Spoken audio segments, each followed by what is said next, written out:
Hoje temos o gosto de receber a Rita Taborda Duarte, poeta, crítica literária, ensaísta e boa, e professora universitária também.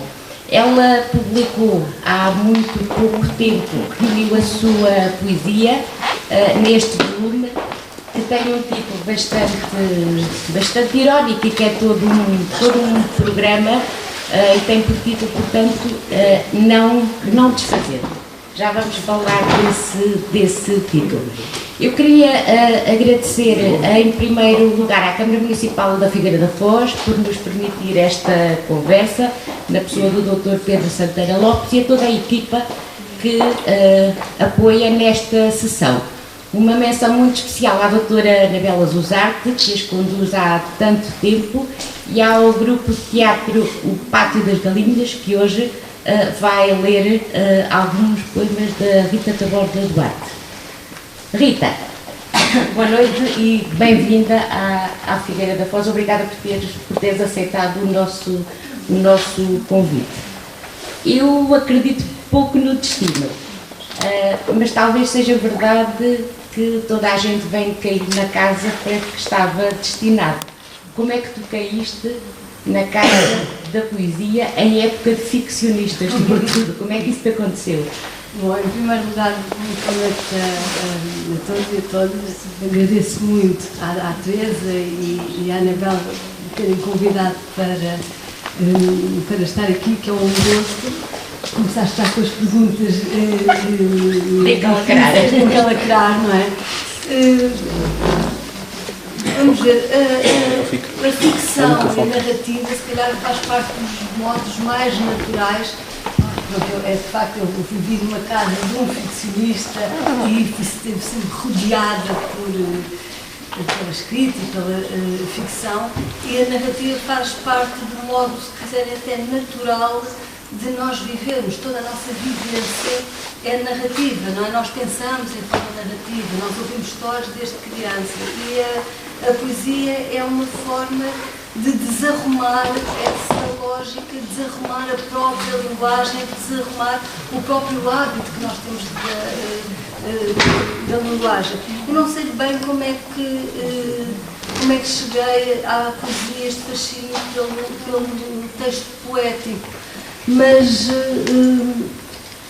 penso que foi por esta imensa vontade de não querer resignar à própria língua e à própria linguagem, uma vontade de passar para o outro lado, o que é que existe do outro lado das línguas. Por outro lado, também há algo curioso. De facto, em minha casa escrevia-se e lia-se muito, mas a poesia não fazia parte do padrão, não faz ainda parte do padrão, mas em casa da minha avó, o meu avô, apesar de tudo, não era poeta, Domingos de Carvalho, e em casa do meu avô havia um quadro com um poema que eu hoje considero, não um grande poema, um poema de Miguel Tordo, mas que eu não considero um grande poema, e que eu lia, e que em miúda, de certeza que não percebia nada desse poema, que se chamava A Voz, e estava cheio de palavras esquisitas, e palavras que eu não entendia quando era miúda, mas a verdade é que li aquele poema, e aquele poema fica-me sempre na memória desde os meus 7 anos de idade. Portanto, há assim uma espécie de escolha, um fascínio pela linguagem que não se compreende de uma forma imediata. Tem a ver, se calhar, um bocadinho com isso, este fascínio pela poesia. Segunda pergunta encalacrante. Para quem foi num tom brincado que usámos esta expressão quando anunciámos o cartaz desta... Eu disse que me ias encalacrar. Exatamente. A Rita Taborda Duarte dizia que eu ia fazer-lhe perguntas de encalacrar e eu também não queria defraudá-la agora neste momento. Uma pergunta, tu falaste nesse ambiente em que cresceste, rodeada, claro está, com livros. Uma pergunta realmente encalacrante. O facto de teres crescido nesse ambiente e do teu pai ter feito o percurso que fez e de ser um grande escritor, Achas que isso trouxe vantagens, desvantagens, nem uma coisa nem outra? Eu acho que a grande vantagem não terá sido o meu pai ser um escritor, mas sobretudo o meu pai ser um leitor e os livros fazerem parte do cotidiano da nossa vida, da normalidade da vida, ver livros em toda a parte. E isso, de facto, marca esse livro como hábito. Há outra coisa que também marca muito, que é um enorme sentido crítico e a sensação do peso de cada palavra. E havia sempre, e há ainda, que agora as leituras lá em casa são mais trocadas, mas sempre o medo de mostrar, porque havia sempre aquele modo de pegar num texto e vamos ver se esta palavra sobrevive no domínio do texto. Vamos ler isto em voz alta. Isso às vezes acontecia. Isso foi muito bom porque aprendi desde muito miúda a lidar com a crítica e que os textos não são para ser trabalhados, são para ser lidos, são para ser, gosto desta palavra, são para ser testados. Não é? E têm de ser testados a cada momento. Esse sentido crítico, não é? Mais da leitura do que propriamente a escrita, a escrita acabou por ser muito, muito importante para mim. Não é? E acho que sim. Aliás, quando eu comecei a escrever, mesmo muito miúda, comecei a enviar alguns textos para o Diário Jovem, que era o Manuel Dias, que é uma referência, não é, para todos nós que escreviam no Diário Jovem. E aí também havia algo muito importante, que nunca se deixava um texto sem resposta. E a primeira crítica, tinha eu uns 13, 14 anos, que recebi o primeiro comentário na rubrica que se chamava Isto é Contigo, portanto, a pessoa enviava os textos, ficava à espera na semana seguinte do comentário. O Manuel Dias respondeu: vamos ser francos, não gostámos lá muito. Isso, para uma miúda de 13, 14 anos, foi terrível. Chorei imenso e achei que nunca mais ia escrever nada na vida.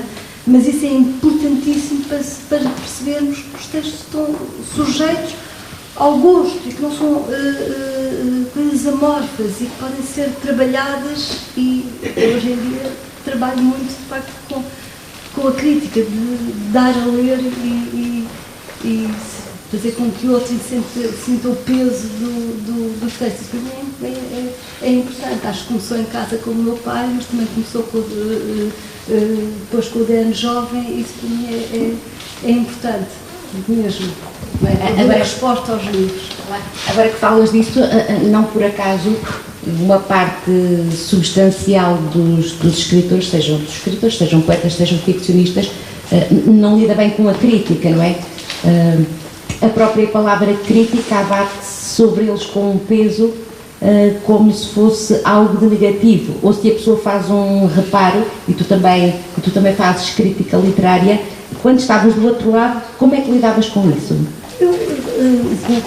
Do lado de quem está a escrever sobre, ou quem está a receber... De quem está a escrever sobre.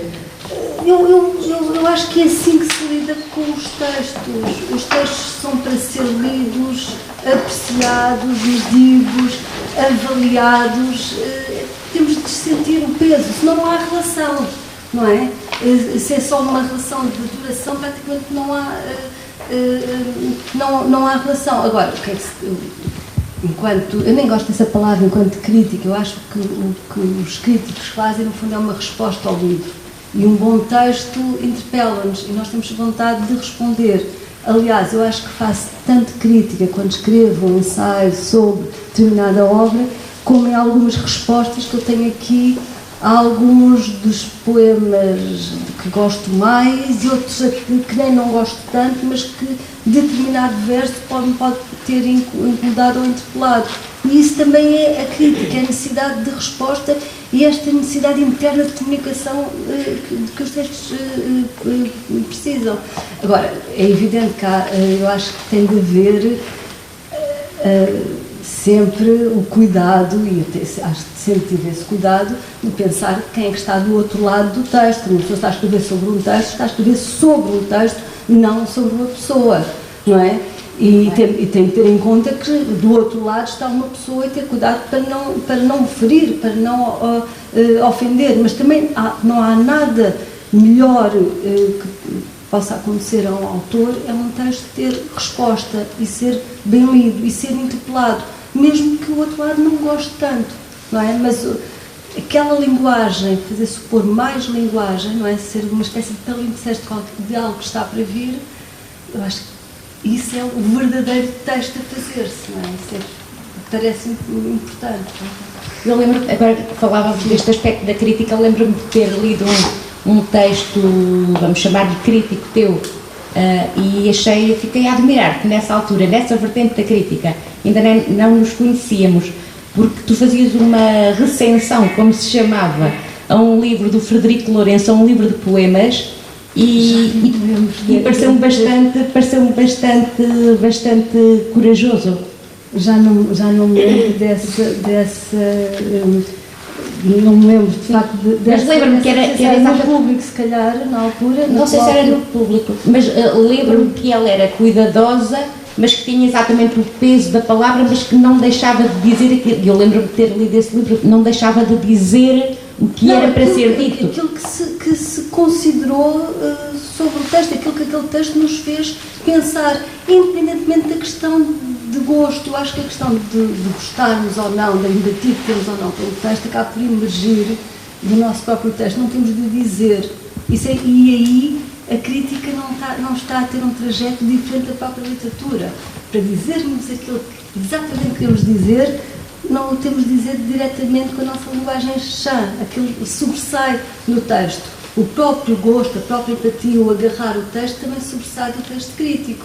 Não é? Não precisamos de o dizer, não precisamos de ofender, não precisamos dizer não gosto, ou que está mal feito, etc. Não é? Ou que está brilhante, ou esses adjetivos que no fundo são vazios, mas o processo todo de leitura, mais o caminho, e eu acho que a crítica é um bocadinho isto. Nós não estamos a falar propriamente do livro, estamos a falar de uma espécie de percurso e de caminho de acesso a ele. É como se o livro fosse um livro, o texto, alguma coisa fechada, e nós estivéssemos a tentar explicar o modo como conseguimos arrombar e como conseguimos chegar lá a qualquer sítio. Não é? E no fundo, depois mostrar, através do processo de citação, que esse foi o nosso percurso e que aquilo faz sentido enquanto leitura. Tudo o resto se depreende. A questão do gosto, a questão da empatia ou da resistência, mais do que não gostar, da resistência que se tem ao texto. Isso não precisa de ser dito. A crítica também é uma forma, para mim, como eu gosto de fazer, é uma forma também de criação. Como é que eu vou pensar a partir destas palavras, a partir deste texto? Só assim é que faz sentido, não permitir juízos de valor ou coisa em cima de uma cátedra, como se pudéssemos adivinhar o que é bom ou o que é mau, que pudéssemos estar a explicar o que é bom ou mau. Eu gosto de pensar na crítica como um processo de leitura, não é? Uma espécie de tirar uma pedra ou um charco e estar a ver as linhas concêntricas, não é? O que é que sobra daquilo? É um bocadinho. Agora estava-te a ouvir e estava a pensar que é muito curioso que aquilo que disseste agora, tu própria consegues aplicar a ti mesma neste livro, em muitos momentos, ao teu próprio percurso e ao próprio título que dás a este volume que reúne a tua poesia, 25 anos de poesia, mais este inédito que tu incluíste aqui. E o que é que eu quero dizer com isto?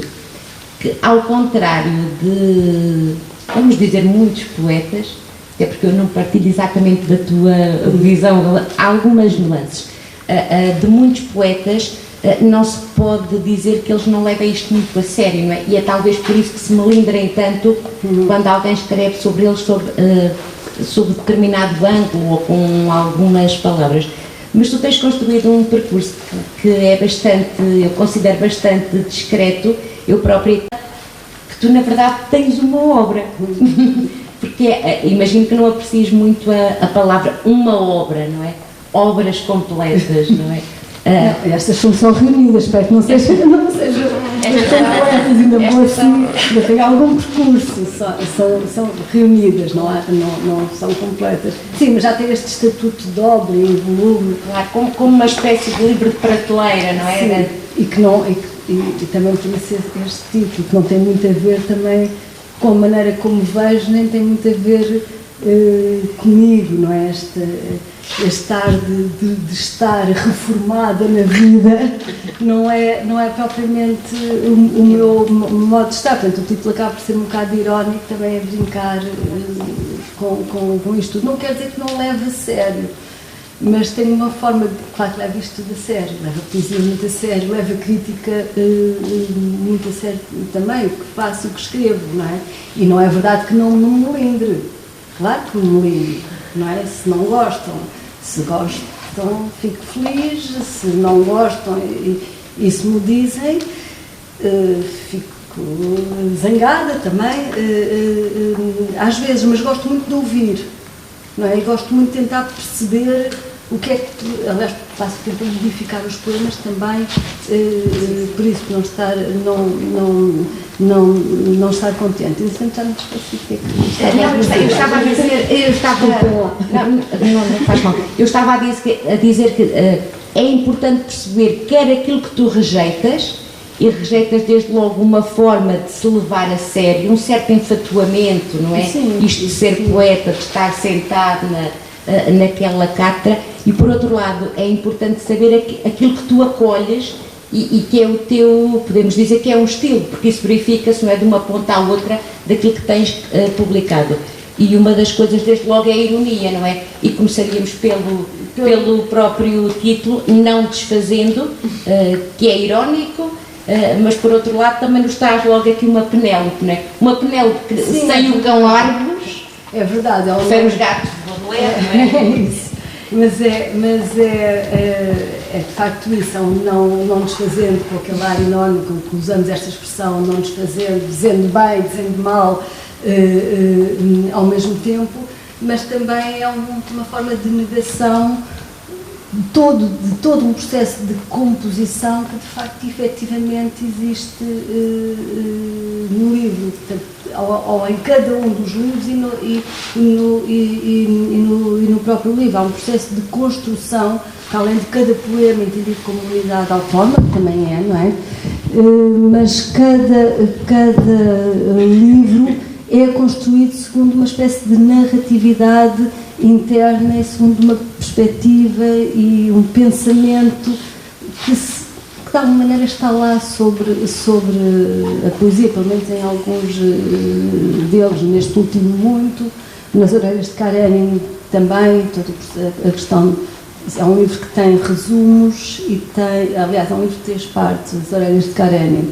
Tem os poemas, tem os resumos desses poemas, também de uma ironia, quase mostrando que um poema é exatamente aquilo que não se consegue resumir, que não se consegue reduzir a outra coisa. No entanto, os poemas têm o resumo, não é? O tirar de qualquer coisa, transformar daquele texto noutro qualquer, e depois também tem imagens no meio de tudo isso. Portanto, todo esse processo de construção acaba por ser muito importante para mim. Portanto, não desfazendo também, de alguma maneira, além deste título irónico e a brincar, também há quase um literal, não é? Há um literal que está aqui também implícito. E essa brincadeira de palavras também gosto de fazer de alguma forma. Tu própria falas disso no texto final, sim. Naquele entretanto, que talvez fosse para quem não tenha metodologia. Talvez fosse interessante lê-lo, se eu encontrar agora aqui, está aqui. Sim, para quem tem o livro, está na página 471. 25 anos, uma caterva de livros para a infância, meia dúzia de livros de poesia e um terceiro de filhos fizeram-me andar aos papéis, a mim que nunca me dei bem com papelada. Filo com a desídia e o desfastio, que distribuo por todas as tarefas da minha vida.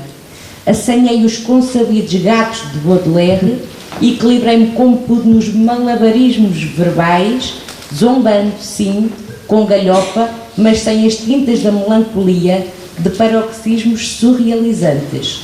Mudei o que tive por certo, acrescentei o que entendi ao sabor da dedicação ou da preguiça. Abafei para debaixo do tapete do tempo o que achei por bem embuçar, sempre com o ponderado critério da real gana. Nada é o que é, sendo que põe a par tudo aquilo que foi e o que poderia ter sido com o que ainda poderá vir a ser um dia. De resto, tudo é o que é, assim como o seu contrário, e o autor não responde pelos incómodos que possam causar os seus livros. Isto não desfazendo, claro. Interessava-me aqui esta parte dos malabarismos verbais, que também é interessante, porque... Posso explicar? Há aí uma série de cifras escondidas nessa... Pode explicar? Os malabarismos verbais e os consabidos gatos de Baudelaire fazem parte de críticas que não eram negativas, mas de comentários que foram feitos ao meu primeiro livro, a Poética Breve, que eu publiquei quando tinha 25 anos. E uma das críticas era uma crítica até bastante positiva, se é que podemos ver assim, mas falava lá vem, porque o livro tem uns 4 poemas sobre gatos, lá vem os concebidos gatos de Baudelaire. E eu lembrei-me disso, ficou na memória, não se pode dizer que eu não ligo à crítica, claro que ligo, tudo o resto já não me lembro, mas os concebidos gatos de Baudelaire estão lá e acabei por os colocar aí. Os malabarismos verbais também foi um comentário feito a esse mesmo livro, à Poética Breve, que de facto tem alguns malabarismos verbais num experimentalismo muito mais forte do que tenho agora, mas faço nada desse experimentalismo de experimentar a língua, não é? Portanto, uma miúda que está a tentar perceber tudo aquilo que é possível fazer com a língua, com as palavras, com revirá-las do avesso e que se está a espantar com isso. E, de facto, é um livro cheio de quase grafismos através das palavras, portanto, compreende-se esse comentário. Acabei por colocar aí, não retirei os concebidos gatos de Baudelaire, mas alguns dos malabarismos verbais, quando fui reler, ao sabor da tal real gana, fui mudando, fui no fundo pensando como é que eu escreveria o livro se fosse agora, não é? E quis fazer isso e com toda a consciência, se nós podemos mudar os próprios textos, não é? Malabarismos não, mas ludismo, sim, muito. A mim o que me impressiona nos teus livros, e agora que estão aqui reunidos, é que muitas vezes quando falamos em malabarismo e em ludismo, depois a poesia fica com um certo ar plástico, artificial, porque não é o teu caso. Eu espero que não. Que nunca, o que é mais difícil, que nunca é o teu caso. Como é que isto se consegue? Não sei se não está a ser generosa, mas eu acho que nos primeiros livros há de facto malabarismo no sentido mesmo plástico, experimentalismo, mesmo esse aspecto lúdico que uma palavra poderia significar outro, piscadelas de olho, isso é mais evidente. Agora, tudo o resto, eu não lhe chamaria ludismo, mas é uma atenção muito forte às palavras. É de facto aquilo que me espanta, é a nossa própria linguagem, aquilo que nós conseguimos fazer com a nossa própria língua, que é algo que o ser humano tem uma relação com a língua e com a sua própria linguagem que é completamente louca. Não é? Nós temos a língua para comunicarmos uns com os outros, para dizermos com maior precisão as coisas do mundo. E constantemente estamos a criar dicionários, gramáticas de extrema rigidez e constantemente arranjamos formas de fintar essa rigidez da linguagem. Mesmo a nossa linguagem comum. Do ponto de vista lógico, o uso de uma ironia faz algum sentido. Uma criança chegar ao pé de nós, toda suja, e nós dizendo, estás bonito, estás. temos tantas expressões para dizer exatamente, quando conseguimos chegar exatamente, porque é que temos de constantemente retorcer a nossa língua, a nossa linguagem. O auge desta relação quase esquizofrénica que nós temos com a nossa própria língua é a poesia, fazer poesia. E não é preciso mostrar que estamos a brincar. Mas o que eu acho que se calhar se nota, e se fala de ludismo, é este constante espanto em cada poema com esta loucura que é a nossa linguagem, ou se calhar esta percepção que eu tenho que a poesia é uma forma de dizer à língua chega para lá, que quer arranjar outras formas de dizer e de ver o mundo que está à nossa volta, ou tentar ver esta realidade sem ser com a prisão muito forte que nós temos da nossa linguagem. Nós vemos, antes de vermos as coisas do mundo, vemos a língua, não é? Vemos uma cadeira, pensamos cadeira, não é? Temos a linguagem antes de vermos tudo isso. A poesia é procurar esse momento inaugural em que nós percepcionamos simplesmente, sentimos as coisas, mas nós somos capazes de aceder a nada sem o uso de uma língua, não é? Portanto, é a forma que conseguimos de retirar deste universo concebido. Acho que é um bocadinho está sempre a interpor-se, não é? Está sempre a interpor-se, e acho que essa consciência é muito forte, mas quando estou a falar de outros temas, do amor, da morte, de mitologias, etc., estou sempre a espantar-me com o uso da língua, com o uso da linguagem, com o uso das palavras, com esta coisa que me parece incrível e que eu faço nos meus poemas, e que agora que estive a voltar a olhar para eles todos, ainda foi mais consciente, que é sermos capazes num poema retirar uma palavra e pormos outra palavra que não tem nada a ver, nem sequer é um sinónimo, mas é outra que cabe ali, sabe-se lá por que razão expressa-se, e fazemos isso constantemente, tiramos verbos, pomos outros, e é esse aspecto lúdico-plástico da língua que de facto me interessa na poesia. Não sei se lê ainda bem, não é? Aí chega-se ao fundo daquilo que me interessa, de facto. Parece que vê bastante. Uma das ideias, aliás, que mais visivelmente emerge depois de lermos estes livros um após outro e o inédito, não é? Ainda bem reforçar essa ideia é da poesia como trabalho de linguagem e a tua obsessão relativamente à linguagem. Ela está sempre presente, ainda que por vezes de uma forma muito subtil. Essa linguagem, essa ideia da linguagem, que é barreira, que é tanta coisa, ao mesmo tempo ela está sempre presente. Mas outra ideia importante também aqui é, enquanto que há poetas que para eles a poesia está associada a uma ideia forte, como se à poesia estivessem destinados grandes propósitos, no teu caso passa-se o inverso. Tu não és uma poeta que achas que a poesia vai mudar o mundo, não é? Ou que ela está destinada a aquele ênfase posto na ideia forte de poesia. Eu acho que nós não sabemos muito bem qual é o poder verdadeiramente de nada, não é?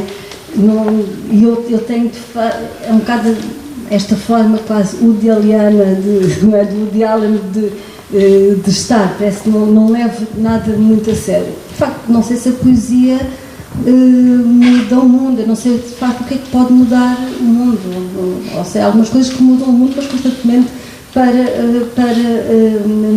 pior. Mas há formas de iluminação, de sabedoria, de chegar lá, de percepção das coisas. Às vezes conseguimos percepcionar e sentir as coisas, é muito importante. Eu acho que a poesia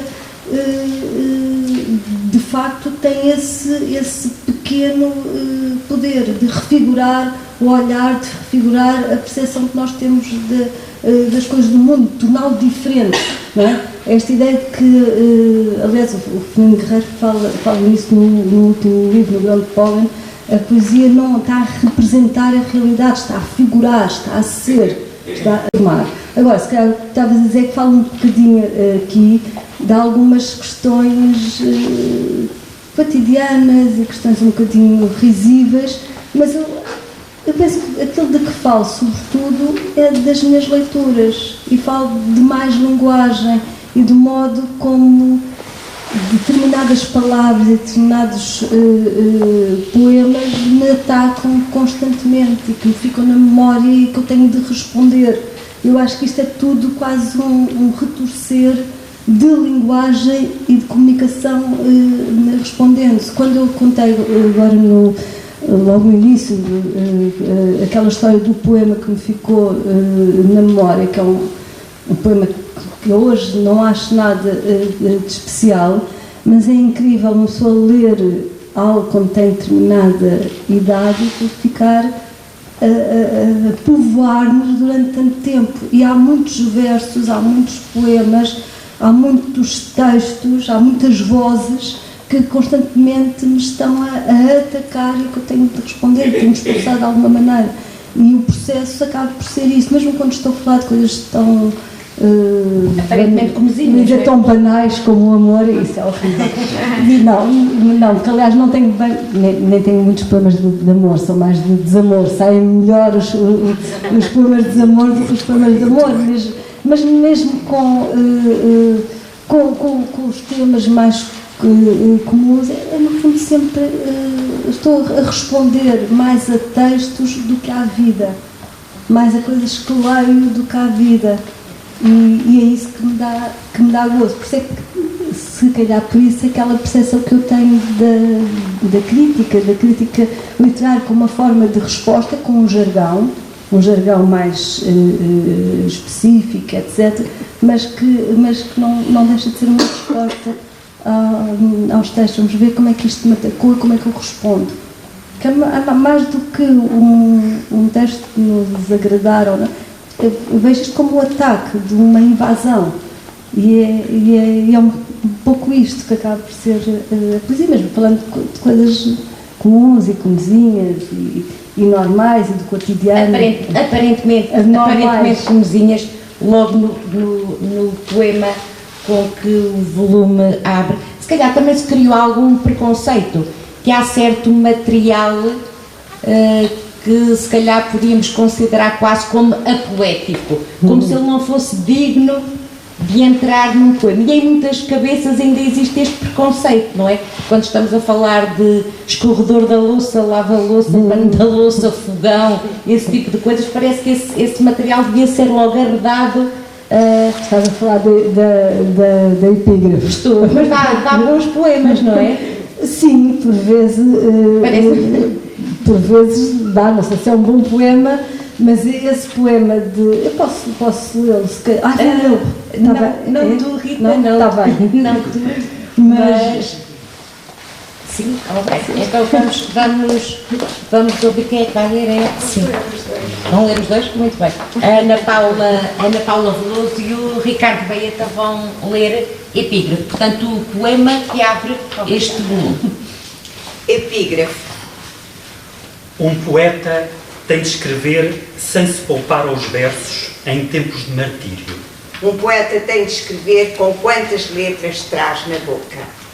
Um poeta, se tomba, escreve de bruços na trincheira. O poeta há de mostrar com quantos versos se faz uma cangaia. O poeta retira a louça limpa da máquina de escrever, arruma os talheres no percurso da rima e volta a pôr no verso, a louça suja empilhada na pia. Um poeta tem de escrever o suficiente ao almoço para sobrar comida para o jantar. Isto, se não tiver um terceto de filhos a devorar-lhe os sonetos ainda dentro dos sacos que o poeta carrega do supermercado com as patas da frente. Os poetas, com versos únicos, sobrevivem muito melhor à peste do dia-a-dia. Um poeta tem de escrever Lisboa, remanchada num remanso às moscas, e aos velhos que ninguém atura nas ruas descampadas. Um poeta tem de escrever o engarrafamento no corredor da ponte entre a sala e a cozinha. Tem de escrever a população sem dentes envelhecida e o aumento demográfico do sofá. O poeta aspira os pulmões aos livros que não lê e inspira fundo os tempos de fadiga, sem dar à sola, nem ao pedal, ou à pata, à asa, como os pombos e outros animais. O poeta tem de bater com estrondo a porta da linguagem, trancá-la bem por dentro. Um poeta tem de escrever a métrica centrifugada dos lençóis, encharcados nas ventas da poesia. O poeta tem de escrever em tempo de pandemia. Deve resistir escrevendo, porque um poeta não se verga, não se cala. E é inicial, limpo e inteiro como os dias que hão de vir, e pelo menos tão alto como todos os outros, galgando o barranco das letras. Um poeta tem de escrever. E só deve baixar os versos para chafurdar a esfregona no tinteiro.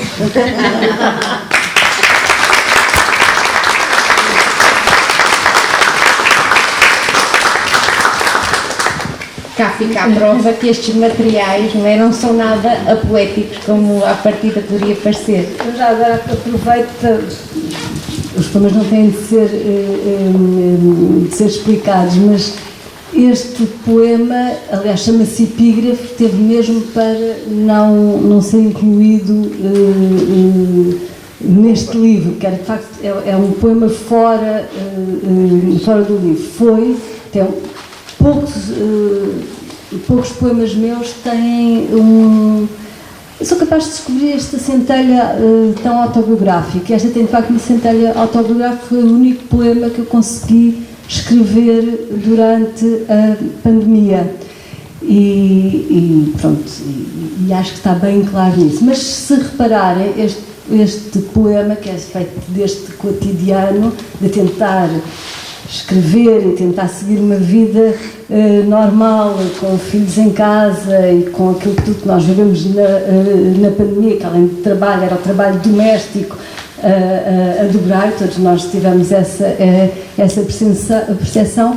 No entanto, é um poema também cheio de versos escondidos. Está lá a Sofia de Mel Bryan, está lá o Assis Pacheco, está lá o Herbert Welder, também o Dá às Patas, como os outros animais, Ramos Rosa, Daniel Faria. Portanto, as minhas referências estão lá todas quase como uma forma também de chafurdar no tinteiro das letras tudo aquilo que estava a viver. É desse entrosamento também que acaba por estar ali presente. Fala deste cotidiano, deste comezinho um bocadinho ironicamente, mas sempre com este processo de andar com os nossos, e o O'Neill também está lá, com os nossos poetas, com referências, com os versos na cabeça, depois não conseguem sair de maneira nenhuma. Neste poema, que foi o único que escrevi naquela altura, saiu este, mas também neste processo também de referência, que são os poetas que me habitam, não é? E que saltam para o texto de alguma maneira. E obrigada pela vossa leitura, que foi ótima. Eu, quando vi esta epígrafe, depois logo de seguida temos um prefácio, no final temos uma poética. Sabes o que me fez lembrar? E referenciaste a alguns poetas que eu creio que fazem parte da tua, vamos chamar-lhe, família literária. E eu lembrei-me logo do Cisenando. Sim. Que também é outro nome que também vai bem da tua família poética. Vai, também por esta ironia, este brincar com as palavras, sim, é verdade. Okay. É verdade. Rita, quando percorremos estas páginas, sentimos o peso, quer da cultura clássica, através de muitas figuras marcantes, e figuras femininas, a Penélope, Eurídice, e até de figuras bíblicas, mas gostava de continuar a falar depois de ouvirmos dois poemas, o Adão e a Eva.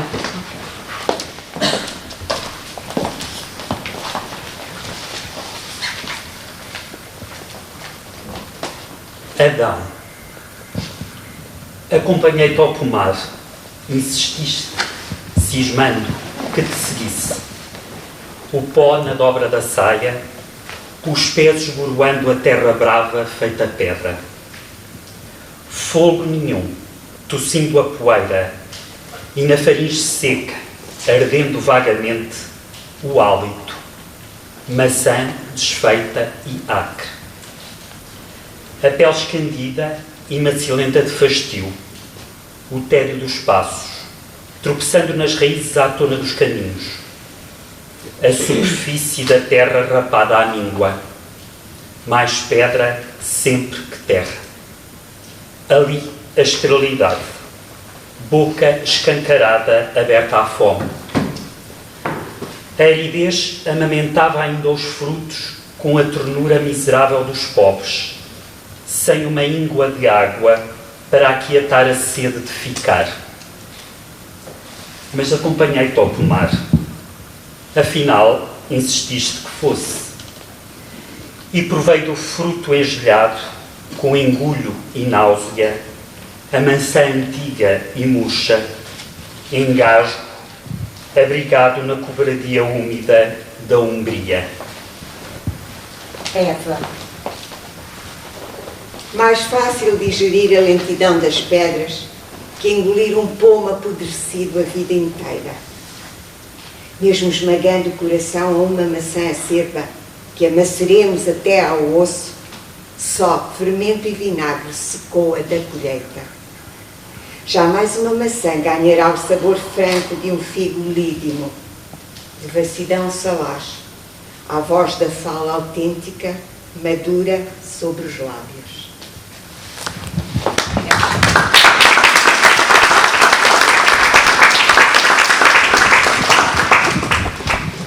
Há outra característica tua, que é o gosto pela revisão destas figuras, do mito, da narrativa. É uma espécie de desdizer, de encontrar outras formulações. Do desfazer da história, da narrativa, não é? Pensar que pode haver sempre uma narrativa do outro lado. E, de facto, nós temos uma cultura em que encontramos a narrativa do ponto de vista masculino, sempre. Como seria a resposta? Como é que seria isto sendo visto do ponto de vista da mulher, não é? Portanto, as Penélopes que têm um poema aqui neste, e também, não é? Da maçã de Adão, não é? E no posicionamento de Eva, e aqui Eva não é nada de muito original, não é? Mas a Eva assumindo-se como o desejo e a vontade de ser desejo, aqui um Adão um pouco humilhado que acabamos por encontrar aqui. Há um poema também deste livro que é a resposta, a ladainha da mãe de Penélope à filha, e depois a resposta da filha. E, de facto, nós nunca temos a resposta da filha, da Penélope relativamente a Ulisses, não é? Vemos sempre a Penélope esperando, e a ideia da espera, mas fosse o contrário, não é? Se fosse ela a contar a história, eu queria que Ulisses voltasse, velho, não é?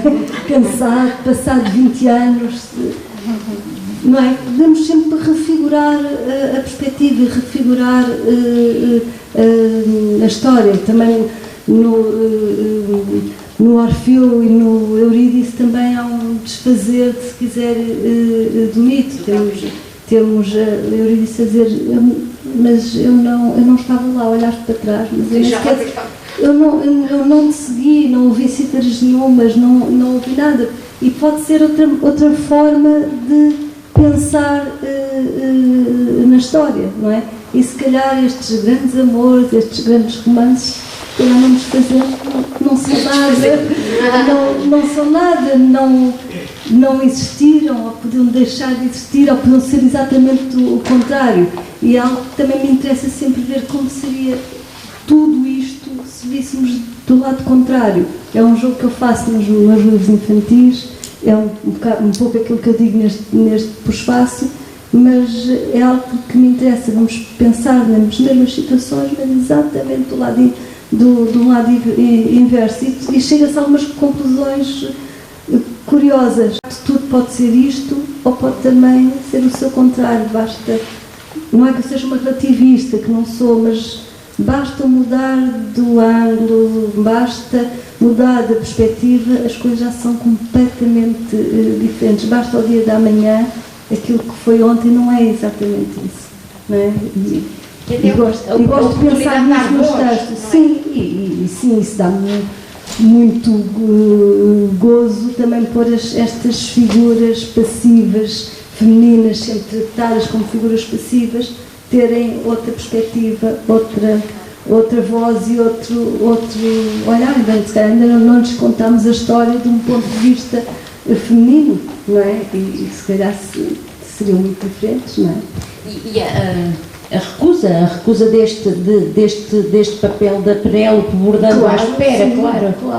Eu estava-me a lembrar do livro do José Garcia Zavala, e é mais difícil até num homem. Penélope está de partida, não é? Sim, explora esse... Eu não sim, muito bom. Penélope está de partida, portanto é aquela Penélope exatamente que se cansa de esperar, porque ela casou com ele, não era aquilo que ela esperava. Portanto, não era aquilo, sim, mas como ser aquilo se ninguém o reconhece, só o cão, não é? Só o cão é que reconhece aquele Ulisses, não é? Aquele casamento que nós temos como o enlace mais famoso da mitologia, não é? da literatura. Pois é aquela coisa terrível, a espera, não é? Este lugar passivo de esperar, de não ter poder, de não poder. Pode ser pensado de uma forma contrária, não é? Neste poema, a Penélope diz: pode ser que ele não volte nunca mais. É a resposta que dá à mãe, quando a mãe diz: deixa lá, pode ser que nem parta. E ela responde: pode ser que não volte nunca mais. E podia ser essa a história. Também uma possibilidade de uma linha da história. Rita, eu não costumo ler, agora estava tentada a ler um poema teu que gostei mais que muito, que se chama Tronquimento, mas se calhar convidava-te a ti, se quiseres ler pelo meu exemplar, que já está aqui. Mas tenho que pôr óculos. Os meus, se calhar também não te convém.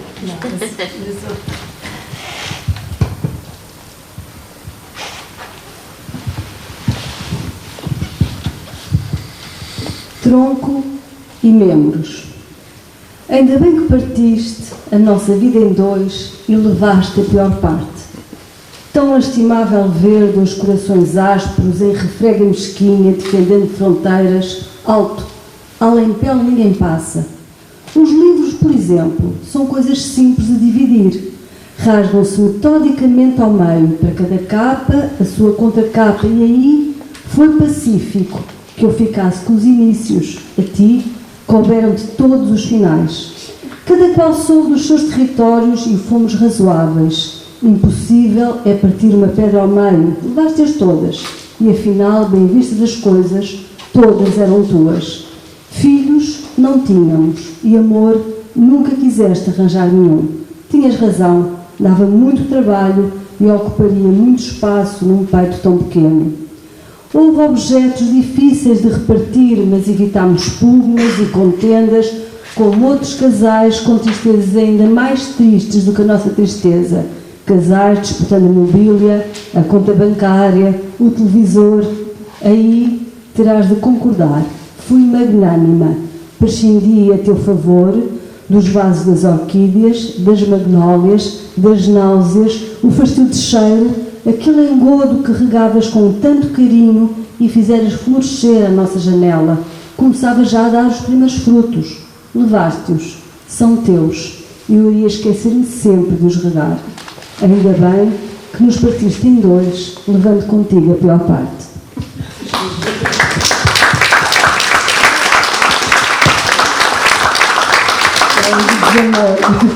É um daqueles estávamos a falar da Penélope na espera, desta passividade, e temos aqui um que é o contrário, sim, o contrário disso mesmo, um poema de desamor. Porquê é que disseste que saem melhor os de desamor?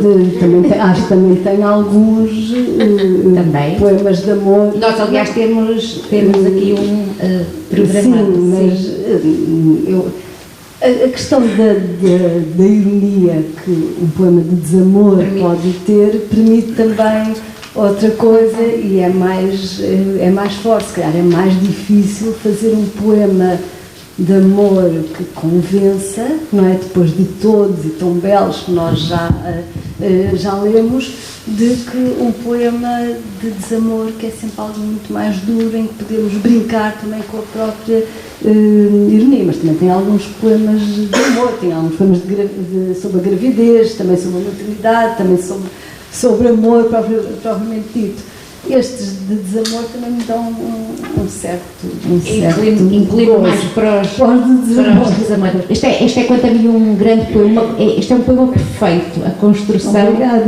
Muito bem. Foi muito mudado e alterado até chegar a esta formação final. Ainda assim, eu conheço muito quem de trás para a frente, etc. E não fica assim.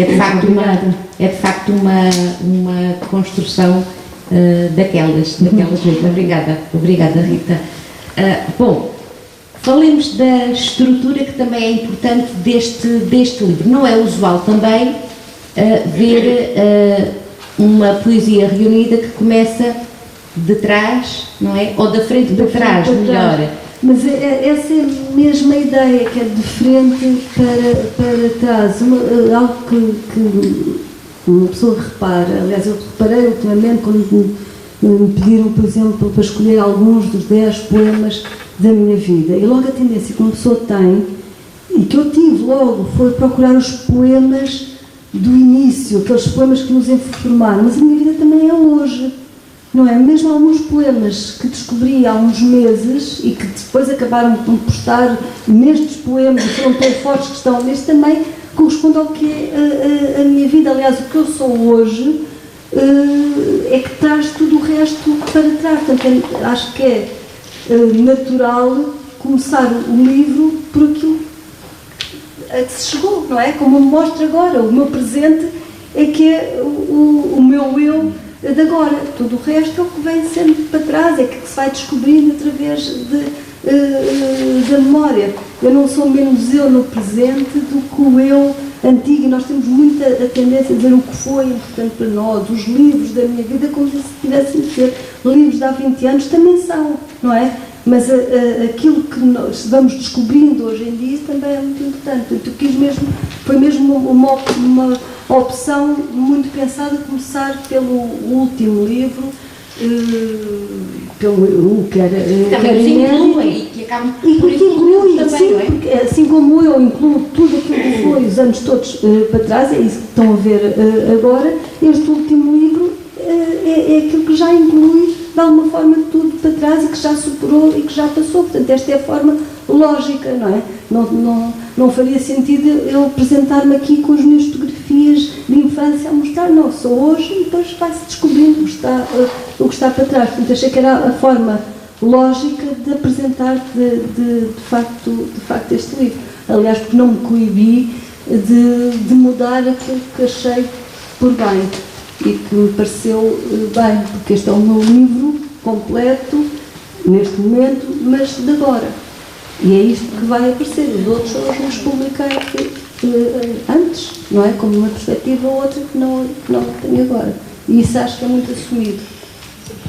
Quando tu foste avançando, ou melhor dizendo, quando tu foste recuando e chegaste ao primeiro livro publicado em 98, estranhaste só em alguns pontos? Como é que tu... Eu ainda, por causa do primeiro livro, ainda tinha uma memória muito... Porque era o primeiro e tinha uma memória até bastante mais forte do que, por exemplo, de outros que tinha publicado. E é preciso ver se o livro resiste à nossa perspectiva, não como escritor, mas como leitor. A partir de certa altura, não é? Não, eu já estava a ler o primeiro, não tive tanto essa sensação, mas tenho em casa de um outro, no livro da Ásia, mas no livro da Caminho dos Sentidos das Coisas, eram poemas que já não lia e de que já nem sequer me lembrava, e tinha de ver se resistiam, como é que eu sinto estes poemas agora como leitora e com aquela distância. Foram resistindo, aqueles que não resistiram também não os engoli. Não é? Também aconteceu ir repescar textos que não tinham entrado, já não me lembro bem por que razão, se era porque o livro já tinha páginas a mais ou se porque quis tirar, não sei, mas descobri num ficheiro antigo poemas que não entravam no livro da Ásia, que resolvi incluí-los agora, que fazia todo o sentido. Era uma sequência completa, uma secção que se chama as Cartas a Plum, por causa das leituras de Michaud naquela altura, que tinha tirado e voltei a incluir. Foi um processo também de redescoberta e de ver e tentar perceber, gosto, não gosto, e há livros que me causam mais estranheza, porque é um universo diferente e que são bem espelho das preocupações teóricas, porque acho que estes livros, apesar de tudo, pelo menos nas suas estruturas, estão com algumas preocupações teóricas, de modo como se pensa a literatura, a poesia, tudo isso. E há algumas preocupações teóricas que eu vejo nas experiências descritivas, na estranha quase de outra questão da biografia. Tudo isso está lá de alguma maneira subjacente, não nos poemas em si, mas na própria organização e construção. Foi algo que deu algum trabalho, mas também algum gozo neste trabalho de composição, de transformação, de reconstrução de uma coisa nova. Mas a perspectiva foi sempre a de agora. Não respeitei nada o meu eu anterior, porque sou eu, mais eu agora. É por isso que nós lemos por aí depois algumas versões desencontradas, não é? Sim, é verdade. Há muitas versões que não são exatamente as que figuram. As que figuram. O que não quer dizer que daqui a 10 anos não prefira depois as anteriores, mas eu gosto de pensar a escrita como esta constante metamorfose, como alguma coisa que não está cristalizada e que pode estar em completa mudança, porque é assim que nasce um poema. Às vezes é aquele match point, a bola pode cair num lado ou para o outro, pode ser aquela palavra ou pode ser outra, nunca há uma certeza, não há nada que seja definitivo. Isso também me agrada, não é? Uma pessoa pensa que descobriu a palavra certa, não é? A palavra justa, mas nunca sabemos exatamente, e tudo se vai mudando, não é? O tempo passa por nós e passa por tudo, não é? Deixaste muita coisa de fora? Curiosidade? Deixei algumas, não muita, mas deixei algumas. Sim, alguns poemas que não gostei tanto, tirei, outros que já tinha tirado antes, mudei a estrutura das Oreiras de Karenin toda, a lógica toda de estrutura e lógica narrativa mudei, houve poemas que incluí, outros que tirei, não tirei muita coisa, de facto, mas foi mesmo como eu digo, sinceramente, no prefácio, foi como me apeteceu. Acho que podíamos ouvir talvez a última sequência de poemas.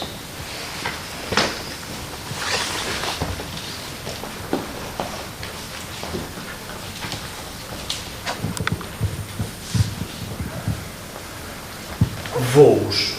O poeta maldito entretém-se a atirar pássaros às pedras. Nicanor Parra.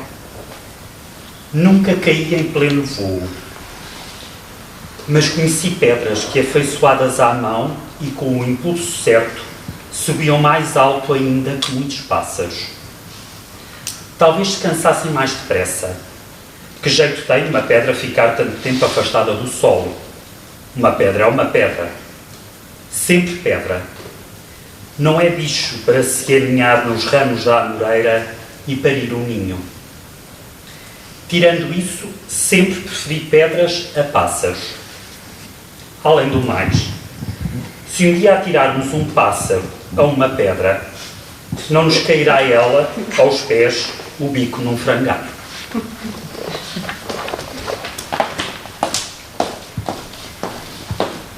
Anjo, vinha para me buscar, mas ainda cá ando. Tive nojo ao anjo.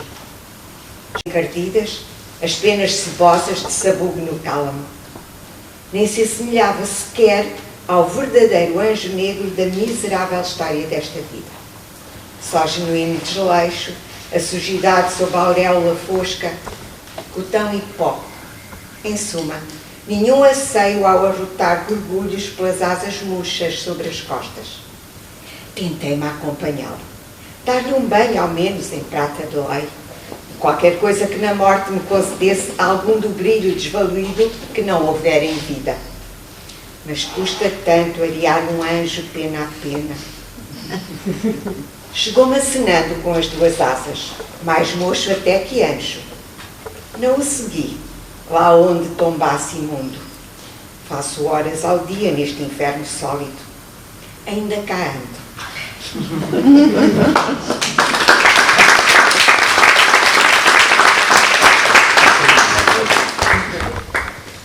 Chamam-lhe amor. Há que dar às coisas nomes curtos e simples, para que a palavra nos venha aos lábios obedientemente canina. Mas o certo é que lhe poderíamos dar um outro nome, qualquer um. Bobby, Tejo ou Lassie. Fora o amor uma cadela parida com as tetas maceradas a roçar o chão. Qualquer nome lhe daríamos ao amor. E o resultado seria sempre o mesmo. Um ganido tímido a morder-nos de cio o coração da noite.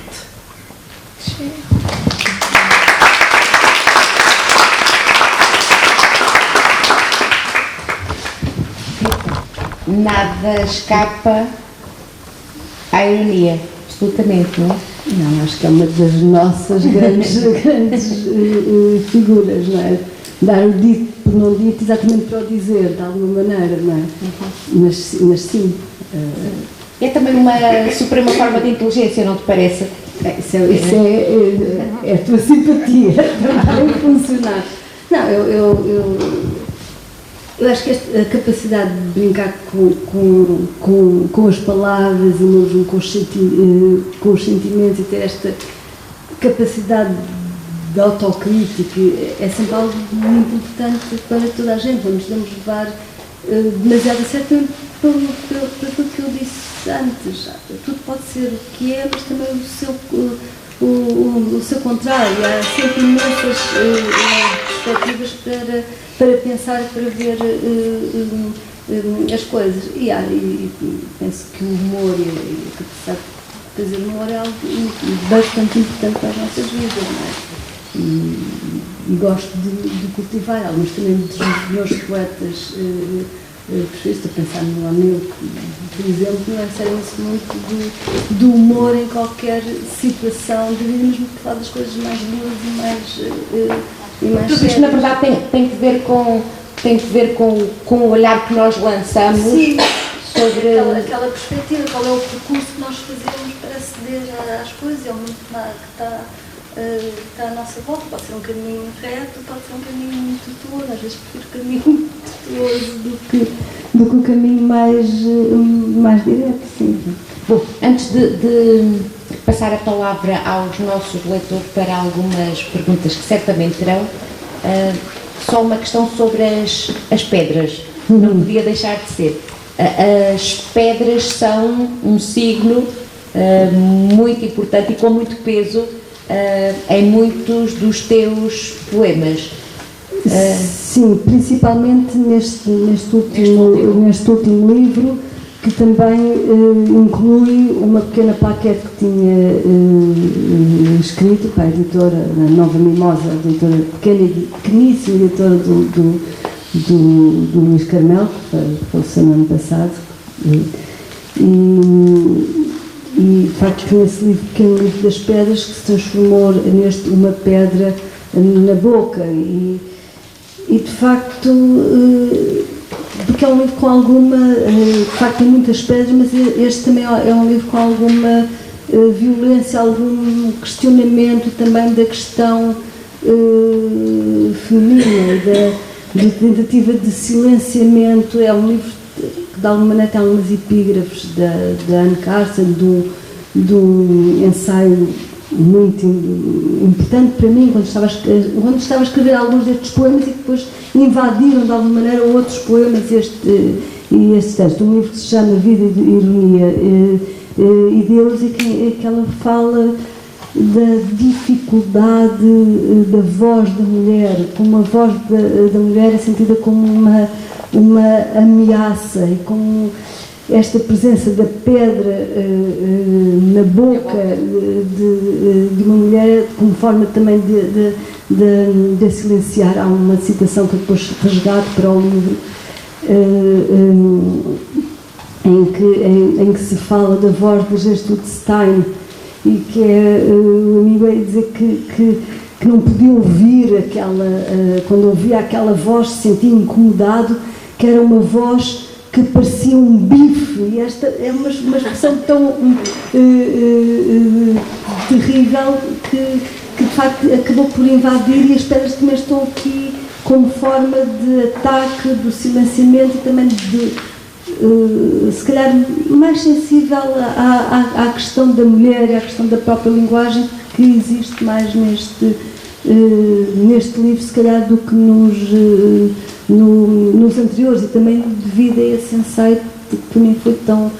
Cá está, que é um ensaio que também li agora, quando foi traduzido há 2 anos, há pouco tempo, não é? E de facto foi um livro absolutamente fundamental, porque está aqui incluído.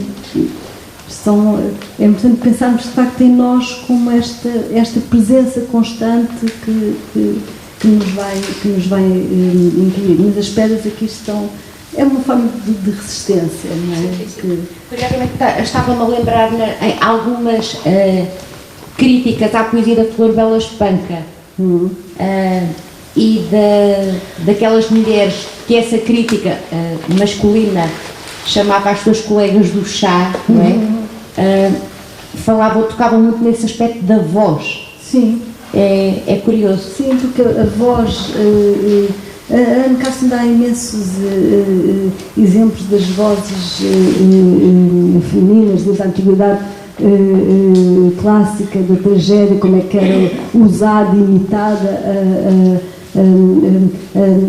a voz feminina, mas que aparece literalmente, mas pode ser entendido como uma metáfora, não é? A voz mais fina que não é levada a sério, a voz mais fina que não se consegue sobrepor, e mesmo quando não há pedra literal, há uma pedra metafórica a puxar para baixo, e isto se calhar habitou-me a imaginar, por isso é que existem tantas pedras, mais do que se calhar que eu teria consciência, não é? Depois tive tal consciência que acabei por também dar o título ao livro, e depois, antes disso, aquele Pequeno Livro das Pedras, mas as pedras começaram de facto a habitar como essa forma de resistência, de afundar, mas também a pedra pode ser uma arma de arremesso, não é? E acaba por estar aqui presente de alguma maneira. Mas é curioso, porque nós não sabemos exatamente qual é o efeito que determinados livros, determinados textos podem ter em nós, e só depois, a posteriori, é que vejo como é que estão presentes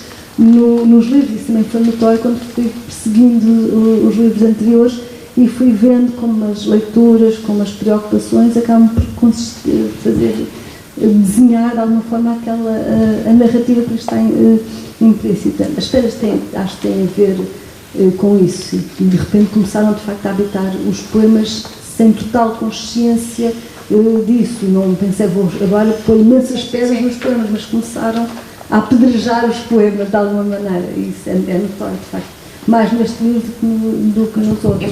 Embora noutros também se encontram-se de facto muitas pedras, também dessas pedras pretas e brancas, desse tabuleiro. Sim, do tabuleiro de xadrez. Também sim, se encontra. sim. O que não se encontra, curiosamente, ou talvez não é a pedra pomes, porque isto não é de amaciar, não é? Isto não é de amaciar. Mas eu passava claro. a palavra aos nossos leitores, se tiverem alguma pergunta, um comentário que queiram deixar dito, por favor.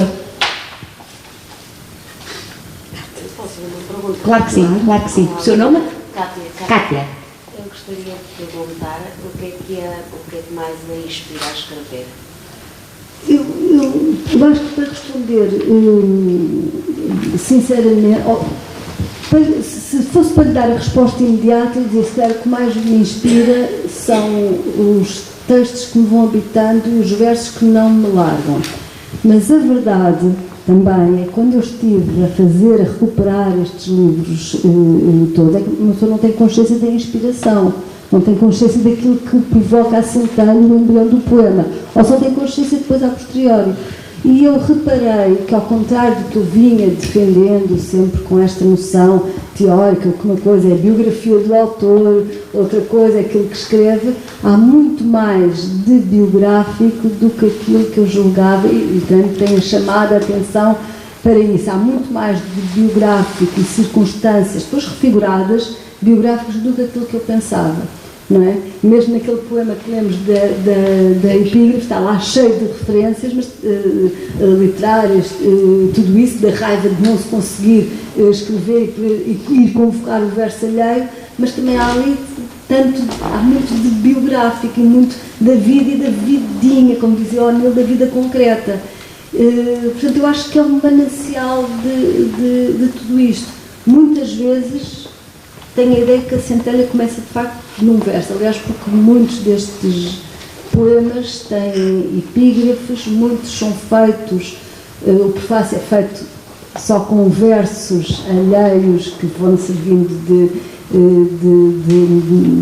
epígrafes, de poemas, de textos que são importantes e que eu tento responder. Não é? Porque isto é tudo um jogo de resposta, às vezes de medir forças também, de irritação contra o verso. Nós não escrevemos só com os versos gostamos deles, mas também escrevemos contra eles, com a raiva de não sabermos escrever assim também, não é? Não temos sido nós a ter criado aquele verso. Mas depois também há muito de biográfico e das preocupações biográficas e de amores e de desamores e de situações que estão lá muito mais lá do que eu pensava, mas depois ao recuperar isto tudo acabam por estar lá escondidos, espero eu, mas acaba por estar lá. Agora a centelha nunca se sabe, não é?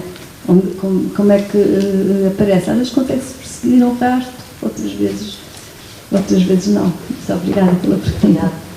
Mas acreditas nessa centelha? Não, eu espécie de iluminação. Sim, isto normalmente começa por um verso, por uma ideia, não começa os poemas. Há pessoas muito organizadas, que não é verdadeiramente o meu caso.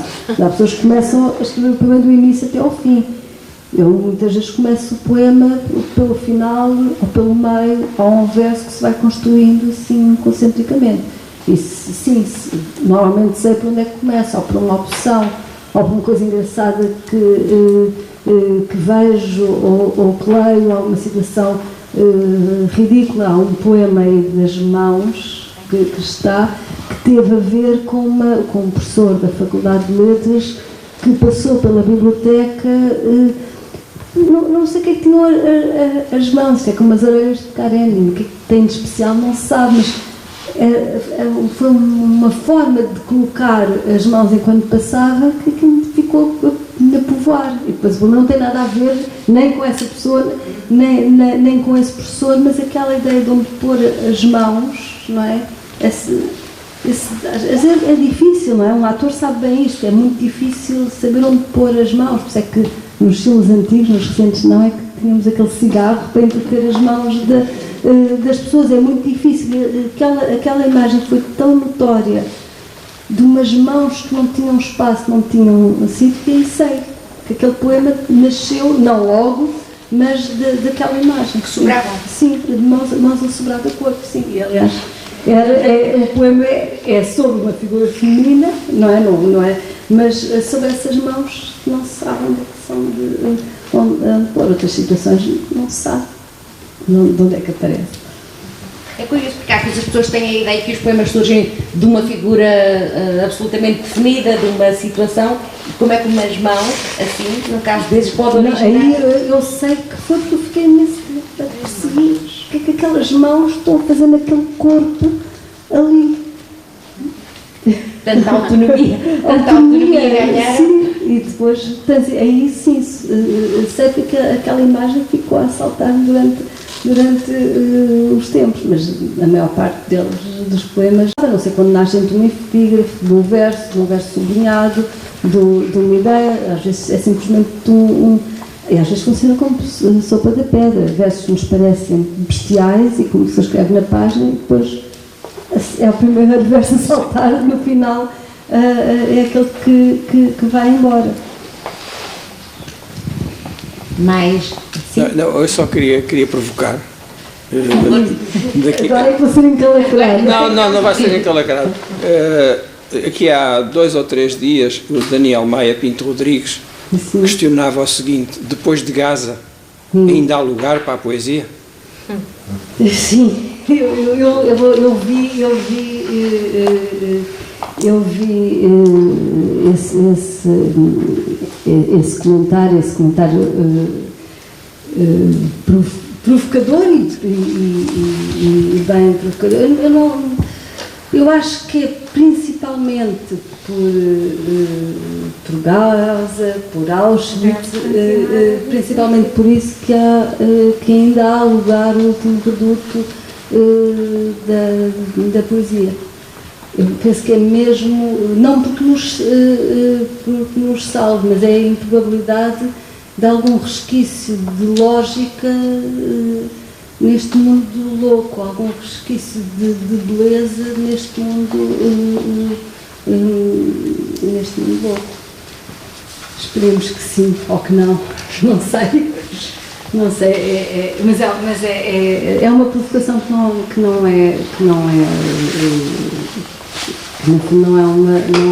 é uma provocação, mas acho muito interessante pôr-se a questão como o Daniel pôs, exatamente depois de Gaza e não depois da frase original, depois de Auschwitz, algo que nos faz pensar.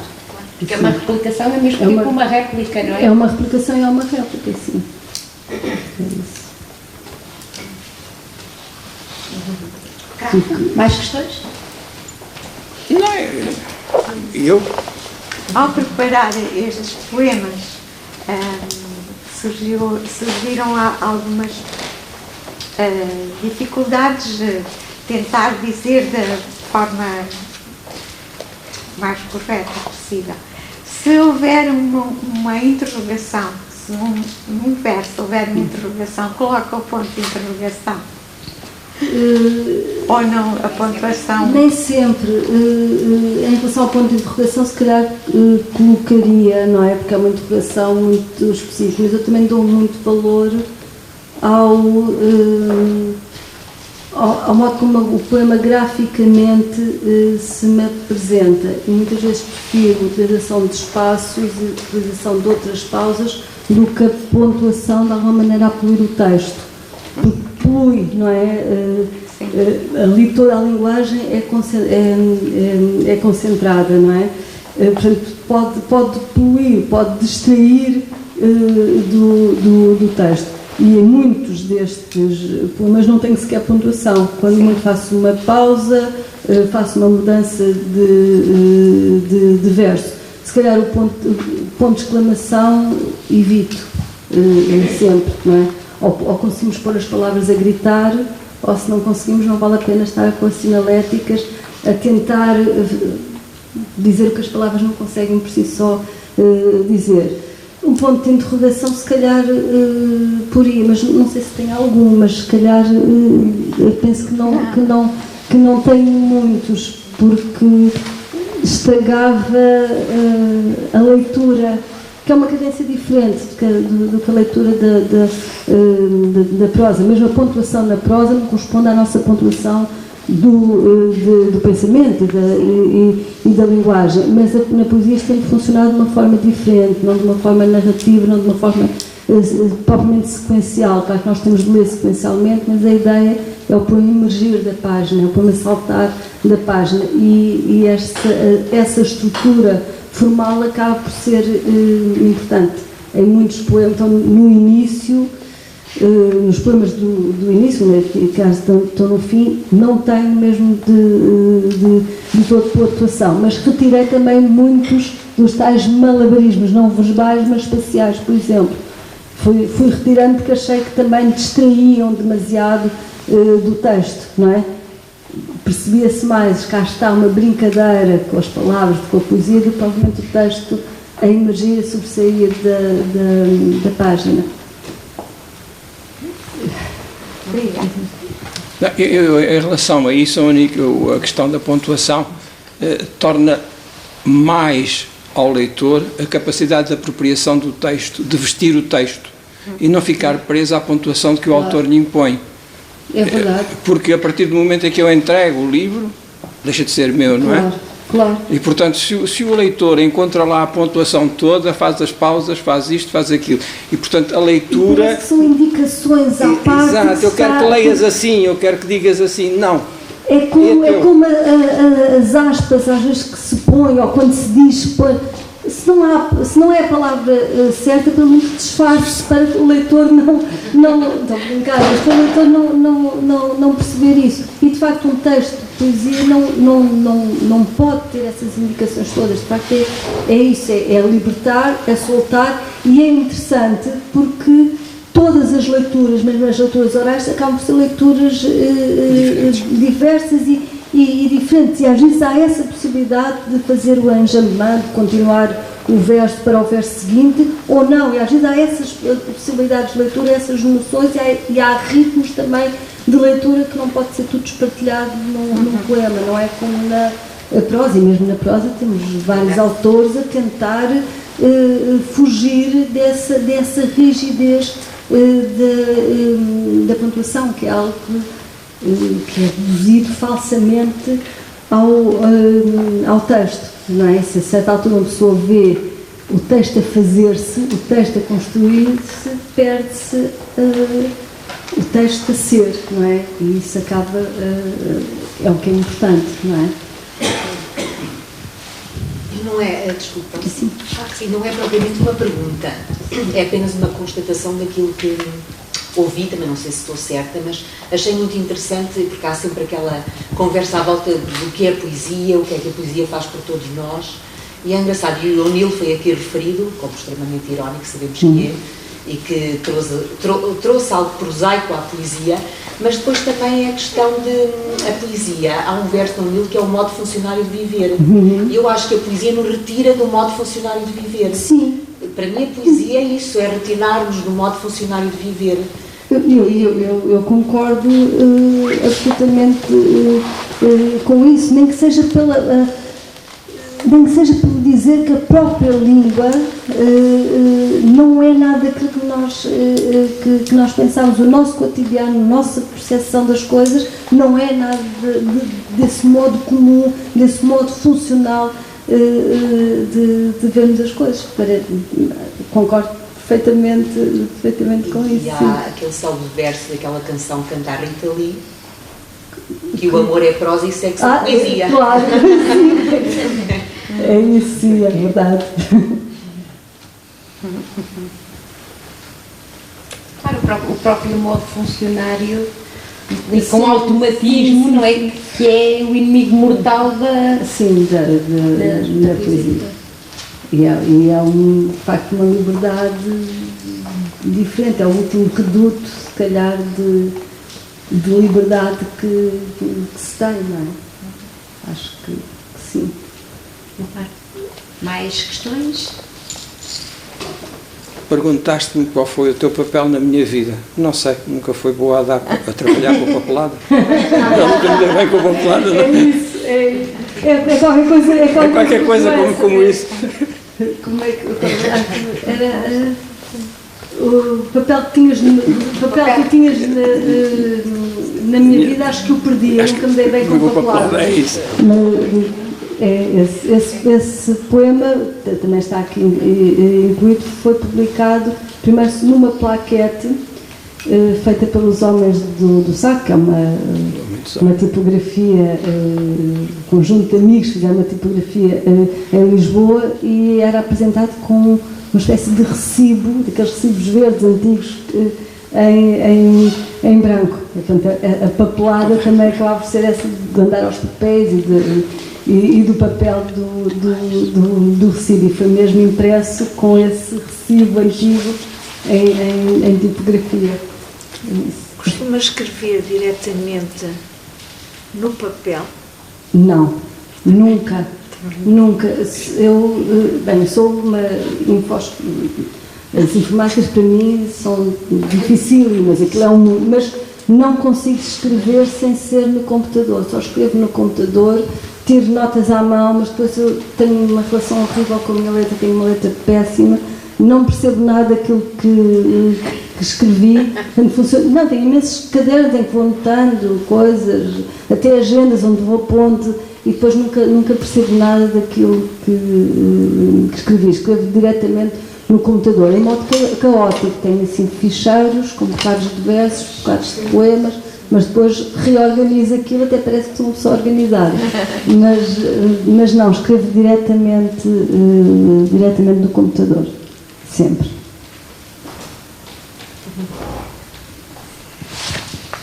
Mais questões?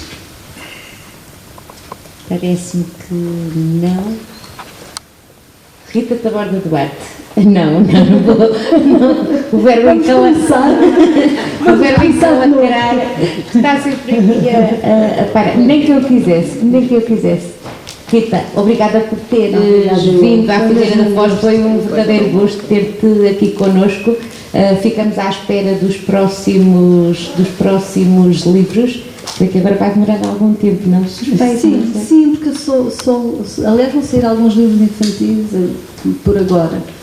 Eu sou lenta a escrever e mais lenta ainda a compor depois tudo e a publicar, portanto, acho que para este ano nem pensar, nem para o próximo, provavelmente um novo livro de poesia. E eu gosto desta lentidão, acho que a poesia é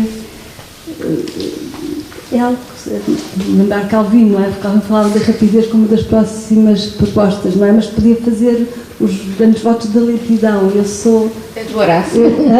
Exatamente. E, portanto, eu sou mais pela lentidão de escrita, lentidão do processo, pelo menos na poesia. Portanto, há de haver um novo livro, mas este também, o inédito, é muito recente, e tudo o que eu tenho ainda está a ser muito natural e trabalhado. Mas olha, muito obrigada. Obrigada, o gosto. Foi mesmo um gosto, e obrigadíssimo por estar. Não está a chover, eu pensei que viesse para o meio de uma tempestade, não é? Mas obrigada por terem vindo, pelo convite. Obrigada.